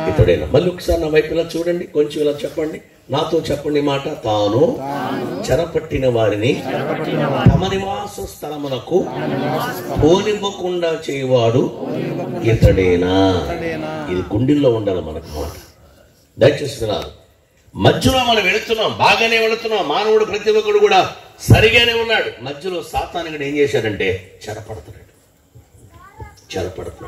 చెరపట్టి మనం వెళ్ళవలసిన మన ఇంటికి మనం వెళ్ళకుండా వాడి ఇంటికి తీసుకెళ్ళిపోతున్నాడు. ఎక్కడుందా ఇల్లు? దాని ఇల్లు పాతాళం అనుంది సావిత్రి గ్రంథంలో. సాతాను గడి ఇల్లు ఏంటి? ఏసీ ఉంటుందని అక్కడ చక్కని భోజనాలు పెడతారండి, అద్భుతమైనటువంటి కార్యక్రమాలు ఏం చేస్తారు అక్కడ. దాని ఇల్లు పాతాళం, అగ్ని ఆరదు కదా. ఈ వేడికే తట్టుకోలేకపోతున్నాం. చెట్లకు రాస్తున్నాం, డ్రెస్సులు అని అంటున్నాం, ఇలాగ అంటున్నాం, అది అంటున్నాం, ఇది ఈ వేడికే. మరి అక్కడ ఎట్ట రసలే చాలే అక్కడ ఎట్ట అన్నాను నేను. అక్కడ ఎలా ఉండగలం మనం? నానా ఎలా ఉండగలం? ఈ రాత్రి ఇక్కడ కూర్చున్న వాళ్ళకి అందరినీ ప్రశ్నిస్తున్నాను. ఈ రాత్రి పరిశుద్ధాత్మ దేవుడు ఎక్కడెక్కడ ఉండి దేవుని మాటలు వింటున్నారు. ప్రతి ఒక్కరికి దేవచరుడిగా చెబుతున్నాను. ఎలాగ నిత్యనరకానికి వెళ్ళిపోతే మన బ్రతుకు ఏమైపోతుంది కదా. అవి తప్పించడానికి కోరిక. డబ్బులు ఎక్కువయ్యో, సమయం ఎక్కువైపోయో, ఖాళీగా ఉండో, మేము బ్రతడానికో సేవ చేయడానికి ఈ మాటలు చెప్పట్లే. చాలా మంది ఆలోచన చెప్పరా, పాస్టర్ గారు ఏదో అలా పాపం ఏదో బతకడానిక. ఏ పాస్టర్ గారు బ్రతకడానికి సేవ చేయడండి. పాస్టర్ గారికి బ్రతకడానికి నిజం చెప్పిన ఇన్ని పనులు మాట్లాడరేటండి. ఓ చిన్న కాంట్రాక్ట్ ఒప్పుకున్నాను అనుకోండి, ఎన్నప్పుడు అర్థమవుతుందా మీకు? ఏ చిన్న చిన్న పని చేసుకుని రోజుకు ఒక 1000 రూపాయలు 500 సంపాదించుకోలేమ్మా బ్రదర్. సేవే చేయాలి కదా కదా. సేవకుడు ప్రభువు కొరకు పిలువబడ్డాడు, ప్రత్యేకించబడ్డాడు. పిలువబడిన సేవకులు అంతే, ఏ పని చేయం మేము. దేవునికి స్తుతి చెప్పండి. ప్రభు చెప్పండి, నా పని చేయండి అన్నాడు. ఆ పనిలో ఉన్నాం. ఉన్నవైనా రాబోవైనా కష్టమైనా దుఃఖమైన ఏదైనా పరిస్థితులు ఏమైనా యేసునే ప్రకటిస్తాం. దేవునికి స్తుతి చెప్పండి. ఎందుకంటే నిజం మాకు అర్థమైపోయింది కనుక, సత్యం మాకు తెలిసిపోయింది కనుక. అనేకులు పాపముల చేత అపరాధముల చేత చనిపోయినట్లుగా నరకానికి దగ్గరగా ఉన్నారు కనుక వారిని తప్పించే బాధ్యత నీదే అని ప్రభు చెప్పాడు కనుక ఆ అండూటిలో మేము ఉన్నాం. కాబట్టి మేము బ్రతకడానికి సేవ చేయట్లే, ఇది బ్రతికించేటువంటి సేవ. మీరు నరకానికి వెళ్లకుండా, నిత్యాగ్నికి సోకిపోకుండా, నరకములో కాలిపోకుండా ఉండడానికే ఈ ప్రత్యేకమైనటువంటి కూటమండి. ఈ రాత్రి నా ప్రియులరా, వాడు చెరపట్టి వాడి ఇంటికి తీసుకెళ్ళిపోతున్నాడు, హైజెక్ చేస్తున్నాడు, మధ్యలో మన పాడు చేస్తున్నాడు. వాడు హైజెక్ చేయడానికి మనం వెళ్ళాల్సిన మన ఇంటికి, మన వెళ్ళాల్సిన మన తండ్రి ఇంటికి, పరలోకానికి మనం వెళ్లకుండా వాడు హైజెక్ చేస్తున్నాడు అన్నానే. వాడు హైజెక్ చేయడానికి వాడు ఉపయోగించే సాధనాలు ఏంటి? వాడు ఉపయోగించేటువంటి సాధనాలు ఏంటి? వాడు ఎట్లాంటి రకరకాల వాటితో వాడు ఉపయోగించి మన ఆధ్యాత్మిక జీవితాన్ని పాడు చేస్తున్నాడు. ఏ విధంగా పాడు చేస్తున్నాడు? హబక్కూకు గ్రంథం ఒక్కరు చదవండి, 2-3 చదివేస్తున్నారు మనం. హబక్కూకు గ్రంథం 1వ అధ్యాయం 15వ వచనం. వాడు ఎలాగ మన హైజాక్ చేస్తున్నాడు? వాడు గాలము వేసి, వినండి, వాడు గాలము వేసి మానవులందరినీ గుచ్చి లాగి ఉన్నాడు. ఉరులు ఒగ్గి చిక్కించుకొనుచున్నాడు. వాడు తన వలలో వారిని కూర్చుకుని సంతోషపడి గంతులు వేచున్నాడు. దొరకదు నీకు, ఎందుకు తిప్పేస్తావు? ఆచికొంపు బైబిల్ అంతా ఇదే పట్టింది, పట్టు ఉంచుకొని రోజులు. అమ్మా వినండి, వాడు గాలం వేశాడు మానవులందరినీ. తమ్ముడు, రెండోది ఏంటి? గాలం వేశాడు. రెండోది ఏంటి? ఉరులు ఒగ్గి ఉరేసాడు. మూడోది ఏంటి? వలేసాడు. వాళ్ళందరినీ కూర్చుకున్నట గంతులేస్తూ సంతోషంగా పండగ చేసుకున్నాడట. ఎవడాడు? సాతాను, శత్రువైన చీకటి, భయంకరమైన సాతానుగా. మనం వెళ్ళవలసిన మార్గం ఏంటి? ఎక్కడి నుంచి వచ్చావు అంటే, మనం వచ్చింది తండ్రి దగ్గర నుంచి. మళ్ళీ ఎక్కడికి వెళ్ళాలి? తండ్రి దగ్గరికి వెళ్ళాలి. కానీ మార్గ మధ్యలో సాతానుగాడు మనం పాడు చేయడానికి, హైజాక్ చేయడానికి వాడు ఉపయోగించే సాధనాలు ఏంటో తెలుసా? మొదటిది గాలం వేసి మనం లాగి వాడి దగ్గర పెట్టుకుని బొట్లో వేసుకుని తీసుకెళ్ళిపోయి ఆడింటికి పెట్టేస్తాడు. ఆ ఇల్లు నరకం, భయంకరమైన యాతన. అక్కడికి వెళ్ళకుండా ఉండాలంటే ఇప్పుడు ఆ గాలానికి మనం పడకుండా ఉండాలి. అదే చెప్పండి. గాలం అంటే ఏంట్రా? ఏడాది తెలియకుండానే మండవల్లో ఉన్నాం అనుకున్నామైతే, కైకలూరు మండవల్లో. గేలాలంటే మనకు తెలియకుండా ఏముంటుందండి? నేను చిన్నప్పుడు మా అమ్మమ్మ గారు నిడదవల ప్రక్కన కాటకోడేశం చదువుకునేవాళ్ళం కదా. హాలిడేస్కి అక్కడికి వెళ్ళేవాడు, అమ్మమ్మ గారి ఇంటికి వెళ్ళేవాడు. వెళ్ళినప్పుడు కొంట అనే ఒక పెద్ద చెరువు ఉంది, 10 ఎకరాలు ఉంటుంది. అందులో చిన్నపిల్లలందరూ చేపలు పట్టుకుంటూ వెళ్ళేవాడు గేలాలు వేసుకుని. మా అమ్మ నేను అడిగాడు, మమ్మీ నేను కూడా వెళ్తాను, నేను కూడా పట్టుకుంటాను చెప్పు. నా పోరు పడలేక ఓ తూటిగార కొట్టి, అంటే ఓ తూటిగార కొట్టి దాన్ని మొత్తం దాని ఆకులను తీసేసి పురుకోసి కట్టి, కింద ఆ చివరి పురుకోసి కట్టి కింద ఒక మేక్ కట్టి దానికి మళ్ళీ అడిగేవాడిని, మరి దీనికి ఏది అంటే మేక్ కట్టితే అది వేసుకుని వెళ్ళిపోయిన. వాళ్ళతో పాటు నేను కూడా పెద్ద వేటగాళ్ళగా వాళ్ళందరూ ఇలా పెట్టి కూర్చుని అదేదో పెట్టి మొత్తం ఇలా అన్నారు, ఇళ్ళగానే ఇలా అన్నారు.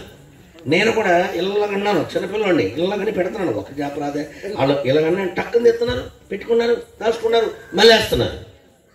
నేను చూసా నాకు పట్టలేదు ఇది. వినండి ప్రియులరా, అది గాలం. చెప్పండి, దాని పేరేం పేరు? గాలం. గాలం అంటే ఏంటి? ఒక కర్ర, దానికి ఒక తాడు, తాడు కింద ముళ్ళు, ముల్లికి ఎర్ర కాదు ఎర. మళ్ళీ చెప్పండి రా, అలా చూస్తా వీటి చెల్లి. ఎర అంటే ఆశ. ఎర పెట్టి ఈ ఎరకనే కర్రకి మధ్యలో ఏముంటుంది? బా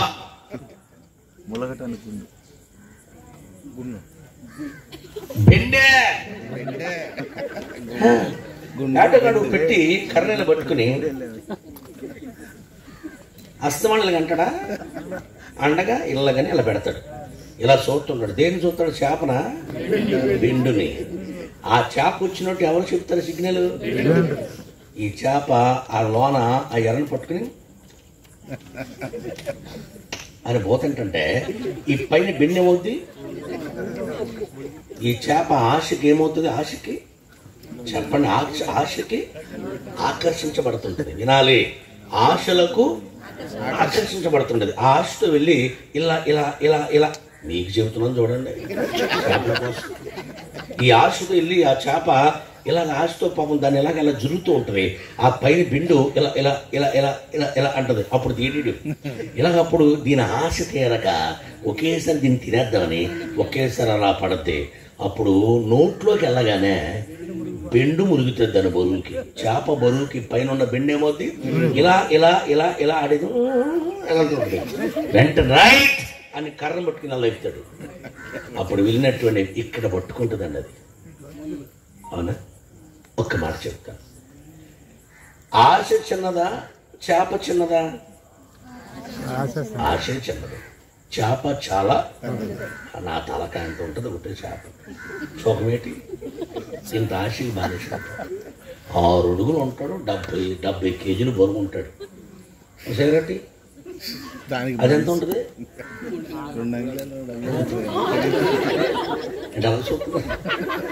మొన్న ఇప్పుడు ఫుల్గా తాగేసి అని అంటున్నాడు రోడ్డు మీద. పోతు రోజు అడుగుతారు రే ఏందా ప్రభు పాటలు పాడుతూ తాగుతున్నావు అంటే అయ్యారు సాయంత్రం అవగానే జుమ్ జుమ్ జుమ్ అంటదండి. ఏంటిది? నరాల ఎముకలని జుమ్ జుమ్ జుమ్ జుమ్ జుమ్ జుమ్ అంటదట. వేసేయాలట బానిష. ఇందాక అయ్యగారికి వచ్చేప్పుడు సిగరెట్ కాల్చిపోతే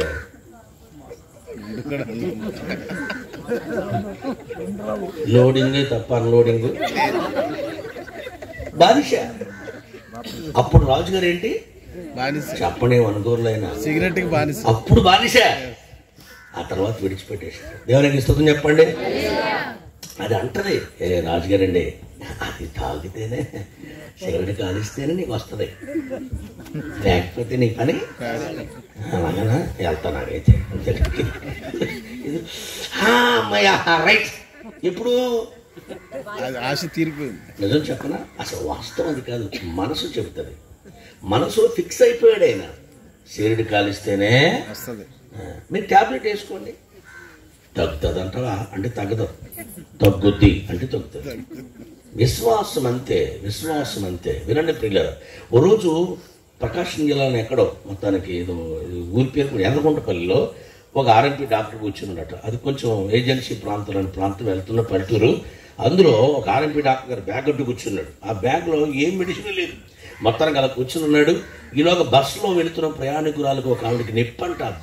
మామూలు నొప్పి కాదు, కొట్లాడిపోతుంది. ఈలోగా అందులో ఉన్న వాళ్ళు 2-3 ఆ ఊరోళ్ళే. ఈ పేషెంట్ ఆ ఊరే. డాక్టర్ గారు నేవయ్యా నువ్వు డాక్టర్ వినా బుద్ధి ఉందా నీకు? అలా కొట్టుకు చచ్చిపోతుంది ఆవిడే, ఒక ట్యాబ్లెట్ వేయచ్చుకంటే ఇక మిగతా వాళ్ళందరూ తిట్టుతుందో ఎందుకు వచ్చిన కూడా తీసుకెళ్ళమ్మా, నువ్వు రాను అన్నాడు. అన్నాడు. ట్యాబ్లెట్ వేసాడు, బెల్లోటి వేసాడు, నీళ్ళు ఇనే పోసాడు. మింగేసి 2-3 నిమిషాలకి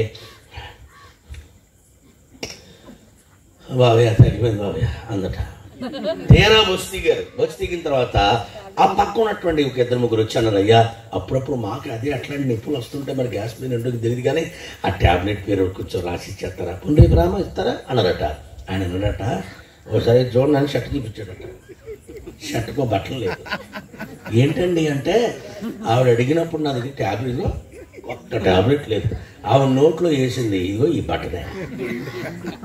షర్ట్ బట్టలు నోట్లో వేసి నీళ్ళు పోసా. ఆవిడకి ఏమైంది? ఆవిడ నమ్మకం, డాక్టర్ ఏదో ఇచ్చేసాడు ఇప్పుడు నాకు తగ్గిపోతుంది కదా. ఆశ కూడా అంతే, ఇది చేస్తేనే అది అవుతుంది అనుకోవటం అనేది భ్రమ.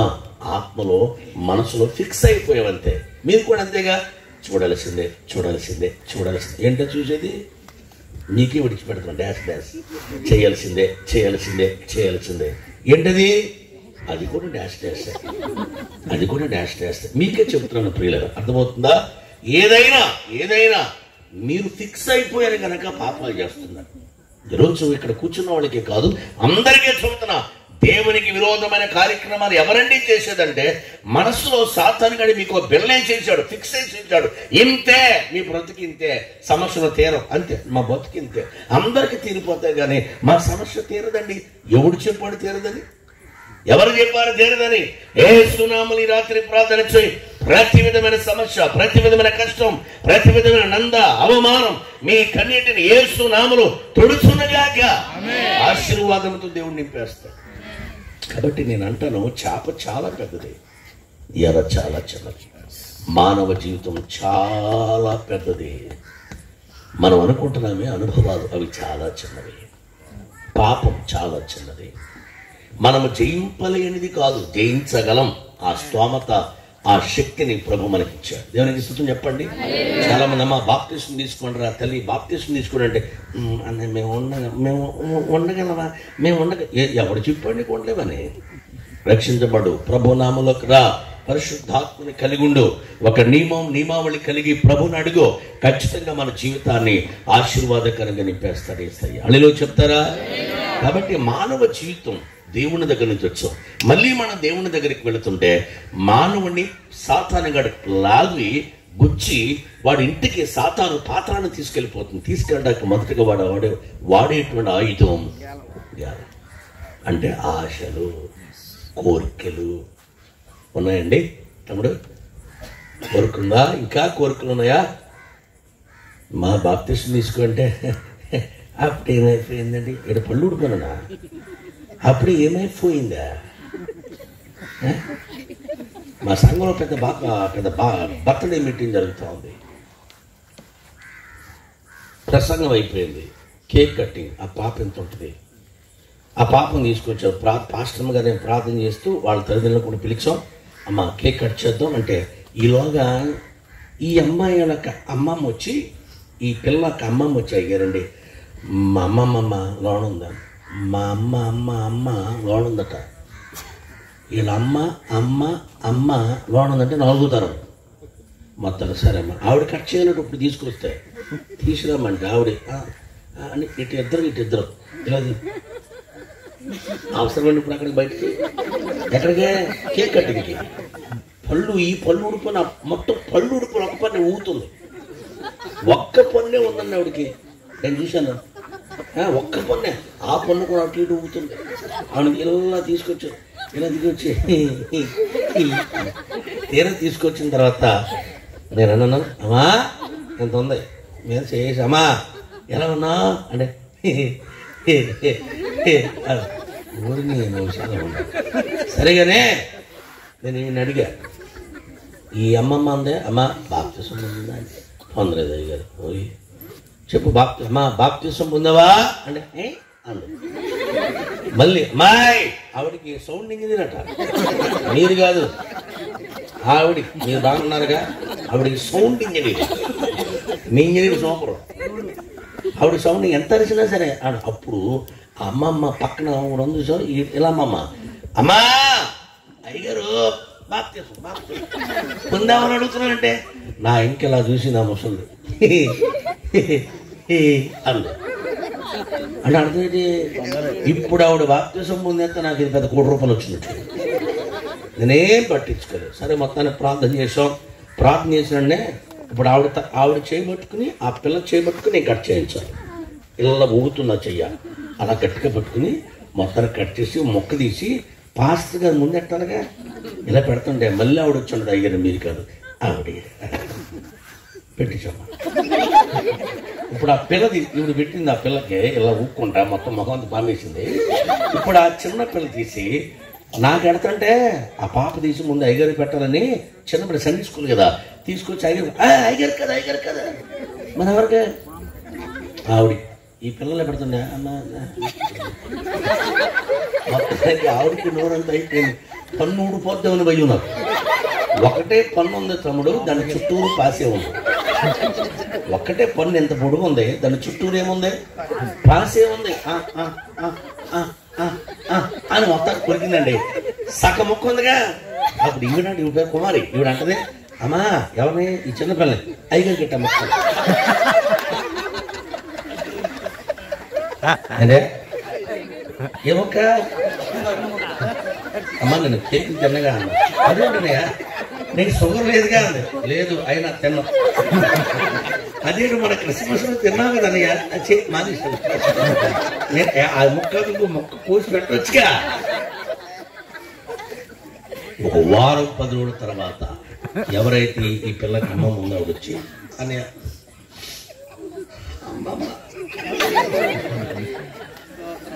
ఇప్పుడు ఎక్కడికి వెళ్తుంది ఆవిడ? ఎందుకండి ఇవన్నీ ఇంత స్పష్టంగా చెప్పేది? ఇప్పుడైనా మారుతారు. బాప్తిస్మానికి వయసుకి సంబంధం లేదండి. రక్షించబడ్డానికి వయసుకి సంబంధం లేదు. జ్ఞాన స్నానం అన్నారు తమిళ్లో. కాస్త జ్ఞానం వచ్చిన తర్వాత బాప్తిస్మం తీసుకోవాలి. గట్టిగా స్తోత్రం చెప్పండి. ఏం రావాలి మనిషికి? నేను పాపిని అని తెలిస్తే పాపమేదో పుణ్యమేదో ఈరోజు ఎవరికి తెలియదు. అర్థమవుతుంది మీకు? పాపమేదో పుణ్యమేదో తెలిసిన ప్రతి వాడు బాప్తిస్మం తీసుకోవచ్చు. నేను పాపిని గ్రహించి గమనించి పశ్చాత్తాప్తులై రక్షించబడాలి. కాబట్టి మొదటిది ఏం వాడాలి? ఏం వాడుతున్నాడు సాతాను? ఆశలండి. ముగించబోతున్నాడు. ఆశలు వేస్తున్నాడు. ఆశలతో నింపేస్తున్నాడు. రకరకాల ఆశలు. యేసుప్రభు దగ్గరికి వస్తే బొట్టు పెట్టుకోకూడదంటగా, యేసుప్రభు దగ్గరికి వస్తే అదేదో మతంలో తెలిసిపోయినట్టుగా ఆశలండి. అక్కడెక్కడికి వెళ్ళకూడదంటగా ఆశలు, లోకంలో తిరగకూడదంటగా ఆశలు. ఇవన్నీ ఆశలు మానలేక. మీకు తెలుసా యేసు ప్రభు అంటే ప్రపంచం అందరికి ఇష్టమే, కానీ ప్రభు దగ్గరికి ఎందుకు రారంటే ఆశలు విడిచిపెట్టలేక, కోరికలు అదుపు చేసుకోలేక. ఈ రాత్రి నా 2 చేతులెత్తి నమస్కరించి ప్రేమతో చెబుతున్నాను, యేసు దగ్గరికి రా. ఖచ్చితంగా నీ జీవితం సెట్ రైట్ అయ్యి ఆశీర్వాదకరంగా ఉన్నతంగా దేవుడు మార్చును గాక. కాబట్టి మొదటి మాట, వాడు పెట్టే ఆశలేంటి? ఆశ. వాడు పెట్టే సాధనాలేంటి? వాడు పని పాడు చేయడానికి ఆశలు గాలం వేస్తాడు. రెండవది ఏంటట? ఉరి. సాధారణంగా మన ఆధ్యాత్మిక జీవితాన్ని ప్రభు దగ్గర నుంచి వచ్చాం, మళ్ళీ తిరిగి ప్రభు దగ్గరికి మనం వెళ్ళిపోవాలి. వెళ్ళకుండా చూడడానికి వాడు వాడేటువంటి ఆయుధం రెండోది ఉరి. బైబిల్లో ఇద్దరు, ఒకడు ఉరి వేసుకుని చచ్చిపోయాడు, ఒకడు ఉరి వేయబడినట్లుగా చచ్చిపోయాడు. ఉరి వేసుకుని చచ్చిపోయినాడు ఎవరు? యోధా, ఇస్కరియోతు. కారణం ధనాపేక్ష. ధనాపేక్షతో ఇస్కరియోతు యోధ ఉరి వేసుకుని చచ్చిపోయాడు. రెండు, ఉరి వేయబడినట్లుగా చనిపోయింది ఎవరు? అబ్షాలోం. ఏం పేరండి? అబ్బా అంటే తండ్రి, షాలోం అంటే సమాధానం. అబ్షాలోం అనే మాటకు అర్థం తండ్రికి సమాధానము అని అర్థం. తండ్రికి సమాధానం రావాలి. అలాంటి కూడా తండ్రికి శత్రువు అయిపోయాడు. దేనికి? అధికారకాంక్ష. ఈరోజు సాతానుగాడు వాడే రెండో ఆయుధం మనుషులు పాడు చేయడానికి, భక్తిని పాడు చేయడానికి, నీతిని పాడు చేయడానికి, యథార్థతను పాడు చేయడానికి, మానవ జీవితాన్ని అధాపాతానికి తొక్కడానికి మొదటిది వాడు వాడేది ఆశలు. రెండవది ధనాపేక్ష, అధికారదాహం. చెప్పనేటండి? మొదటిది ధనాపేక్ష, అధికారదాహం. ఎంతమంది దినాన్ని ప్రియులరా సర్వనాశనం అయిపోతున్నారు. విత్ మీ, మాలాంటి పాస్టర్లు కూడా, నాలాంటి పాస్టర్లు కూడా. క్రైస్తవుడే రాజకీయాలతో మొదలుపనేటండి. బందర్లో ఒక ఆయన మున్సిపల్ చైర్మన్గా పోటీ చేశాడు. ఆనాటి నుంచి పతనానికి దారి తీసింది. పేరు కూడా భలే ఉంటుందని పేరు, పరిశుద్ధ బాబు. పరిశుద్ధ బాబు అన్న మీకు తెలుసా? తెలుసు కదన్నా. ఆ రోజు నుంచే పాతాళం అలాగ తగ్గిపోయిందనే గ్రాఫ్. అప్పటి వరకు ఎలాగుండేవారయ్యా? అలాగే ఎదుగులోడండి తేజో నక్షత్రం వలె. ఎప్పుడైతే నేను మున్సిపల్ చైర్మన్, మనకి మనం ప్రార్థన చేస్తాం వాళ్ళకి, మనం ఎక్కువ మనం అనండి. ఎవరెక్కువ? ఎవరికి? రాష్ట్రపతి దెయ్యం పట్టింది ఒక ఆమెకి. అక్కడ తీసుకెళ్దాం రాష్ట్రపతి దగ్గరికి. అమ్మగారండి, లేడీగా ఇప్పుడు రాష్ట్రపతి. అమ్మగారండి, దెయ్యం పట్టిందండి రాష్ట్రపతి గారు, మీరు ప్రథమ పౌరురాలు ఇండియాకి, మీరే ఏదైనా చేయండి అంటే సెక్యూరిటీ ఇక్కడ చూడండి అంటుంది. అవును వాళ్ళ గారు, పోనీ ప్రధానమంత్రి గారి దగ్గర తీసుకెళ్తాం. ఎవడి ప్రధానమంత్రి గారు, మీరు మాకు చాలా ఇస్తున్నాం, ప్రధానమంత్రి యోజన అంటున్నాం, అది అంటున్నాం, ఇది అంటున్నాం, చాలా గొప్ప చేసేస్తున్నాం బాబా, మంచిదే. కానీ దెయ్యం పట్టిన సంగతి ఏంటంటే ఏమంటాడు? సెక్యూరిటీ ఏమంటాడా? ఆయనకి కూడా పోనీ మన బాబు గారి దగ్గర తీసుకెళ్తాం. డాక్టర్కే పోనీ మాజీ ముఖ్యమంత్రి గారు రెడ్డి గారి దగ్గర తీసుకెళ్ళాం. బాబు అయినా రెడ్డి అయినా తీసుకెళ్ళండి. రెడ్డి గారు ఏమండి, బాబు గారు అండి దెయ్యం పట్టు.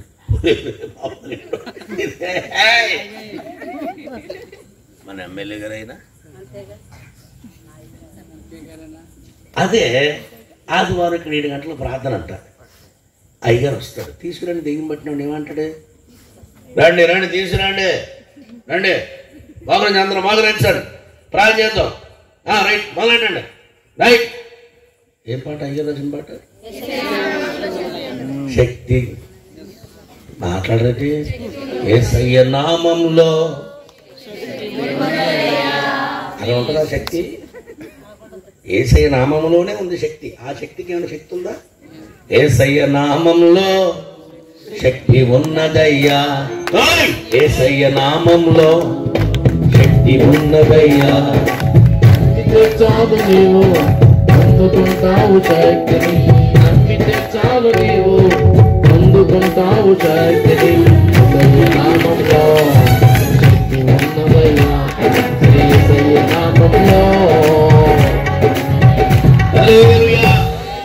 భలే ప్రార్థన చెప్పిన అంటది అది. బాబోయ్ కాలిపోతున్నాను, ఆయనో వెళ్ళిపోతున్నాను. అయ్యా దోష గారు మీకు దండం అయ్యా, జ్యోతి అయ్య గారు మీకు నమస్కారం, నాకు అన్నం పెట్టు అంటదా, నాకు కోణగోయి అంటదా. తడ యేసయ్య నామములో తడ తడ తడ. ఇప్పుడు చెప్పండి, రాష్ట్రపతి కంటే ఎవరు గొప్పవాళ్ళు? కంటే ఎవరు గొప్పవాళ్ళు? కంటే ఎవరు గొప్పవాళ్ళు? చెప్పాలి. కంటే ఎవరు గొప్పవాళ్ళు? ఎస్, గట్టిగా చప్పలు కొట్టండి అందరూ. ముగించబోతున్నారు. ఆశలు మనకొద్దు, కోరికలు మనకొద్దు. రెండవది పదవి కాంక్ష మనకొద్దు, అధికారకాంక్ష మనకొద్దు. వద్దు అసలు. మన అధికారం వేరు, మన లెవలే వేరు. రేపు పొద్దున ఎక్కడ కూర్చుంటాం మనం? ప్రభుని నమ్మిన ప్రతి ఒక్కరు కూడా పరలోకమైన కుడి పార్శ్వమున మనం కూర్చోబోతున్నాం. దేవునికి స్తోత్రం. ఆయన దగ్గర అల్లారిన ముద్దిగా ఆశీర్వాదకరంగా ఆయనతో ముచ్చడించబోతున్నాం. ఆయన మనం కలిసి మాట్లాడకపోతున్నాం. ఈ లోకం మనకి ఎందుకు? ముగించబోతున్నాం. ఆశలు వద్దు, సాతాను మనం లాగేస్తాడు. రెండవది ధనాపేక్ష సమస్త కీడులకు. కాబట్టి మనం ఆ కీళ్ళు మనకి ఎందుకని ప్రభుకి ఇచ్చేది ఇచ్చేద్దాం. 10వ భాగం, 10వ భాగం, దేవుని 10వ చేస్తాం. దేవునివి దేవునికి ఇచ్చేద్దాం. మనకి దేవుడు ఇచ్చే మనం ఆయన దగ్గర పొందారు. అనిలో చెప్పండి. నేను ముగించబోతున్నాను ప్రియమైన వాళ్ళరా. అధికారము, ధనాపేక్ష. చివరిది ఏంటి? వలయేశాడండి. చివరిది ఏంటి చెప్పండి? వలయేశాడు. వల ఏంటండి? వలకు ఒక చేప పడద్దా?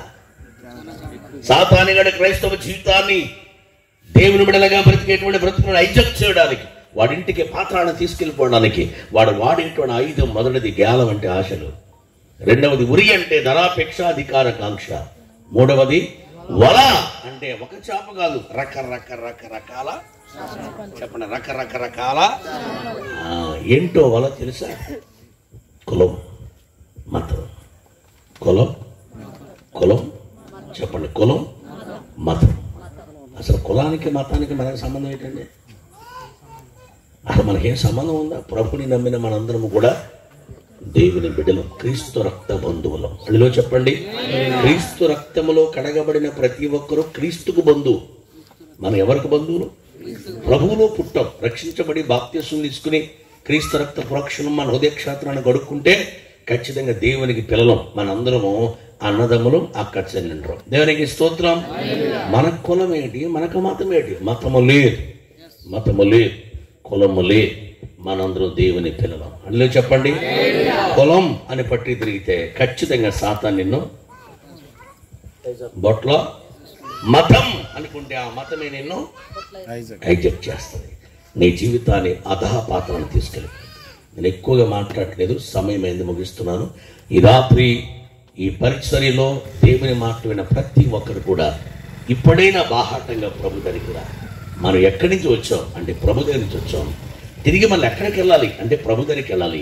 అలా వెళ్ళకుండా వాడు హైజాక్ చేస్తున్నాడు. వేటుతో అంటే మొదటిది ఏంటంటే ఆశలు, రెండవది ధనాపేక్ష, అధికార కాంక్ష, మూడవది కులం, మతం అనే విభేదాలు పెట్టి సాతాను రకరకాల కొట్లాడుకునేటట్టు చేసి మనం తీసుకెళ్లి పాత్రను తీసుకెళ్ళిపోతాం. అలాగ మనం వెళ్లకుండా చేయడానికే విడిచిపెట్టుకునే భాగ్యం ఎంచుకొనక సర్వలోక సౌఖ్యాన్ని విడిచి, మహినగరాన్ని విడిచి, మంటి దేహాన్ని దాల్చి మనిషిగా ఈ లోకానికి వచ్చిన మహనీయుడు ప్రభు అయిన యేసుక్రీస్తు మన కొరకు శాపమైపోయాడు, శాపముగా చేయబడ్డాడు. మన కొరకు ప్రియులను కుర్రిపిగా మార్చబడ్డాడు. మన కొరకు రక్తాన్ని కార్చాడు, మన కొరకు ప్రాణాన్ని పెట్టాడు. చెప్పడాలు చాలా సులభంగా ఉన్నాయి, ప్రాణం పెట్టాడు, రక్తం కార్చాడు అనడానికి. కానీ ఎంతో యాతన మన కొరకు, అన్యాయపు తీర్పు తీర్చబడ్డాడు. మన కొరకు ఎగ్గన బలిపోసముగా ఏమన్నా ఆకాశానికి భూమికి మధ్యలో వేలాడి ప్రాణం విడిచాడు. కారణం మన వాడి చేతిలో పడకుండా, సాతానుగడి చేతిలో పడిపోకుండా, ఆశలకు బలి కాకుండా, ధనకాంక్షకు బలి కాకుండా, అధికారకాంక్షకు బలి కాకుండా, కులం మతం అనే రకరకాల వాటికి బాధితులు కాకుండా ప్రభు రక్తంలో కడగబడిన రక్తము కార్చాడు. ఈ రాత్రి పశ్చాత్తాపంతో ప్రభు దగ్గర నమ్మకం ఉందో, అలాగెవరైతే నమ్మగలరో, మనం ఎక్కడి నుంచి వచ్చామో తిరిగి మళ్ళా మన తండ్రి దగ్గరికి, తండ్రి రక్త బంధువులుగా మనం మార్చబడదామో గాక. మన కొరకే క్రీస్తు కల్వరిలో మరణించాడు. జ్ఞాపకం చేసుకోండి, పల్లపు వీధిలో ఉండి అక్కడక్కడ వాక్యం విన్న వాళ్ళరా, మేము మతాన్ని బోధించట్లేదు. అక్క, తమ్ముడు, చెల్లి, అయ్యా, మతాన్ని బోధించట్లే. మతం అనేది మత్తు, మతం అనేది మత్తు, కులం లేదు. పిల్లల దేవుని పిల్లలం, దేవుని దైవల్ల మనం పుట్టాం, దేవుని దైవలు ఇన్ని సంవత్సరాల బ్రతికాం. దేవుని దైవల రేపు దేవుని దగ్గరికి వెళ్ళిపోదాం, పాతాళం తప్పించుకుందాం, క్రీస్తు రక్తములో కడగబడదాం. అట్టి కృప ప్రభు మనకిచ్చును గాక. కళ్ళు మూసుకుందాం.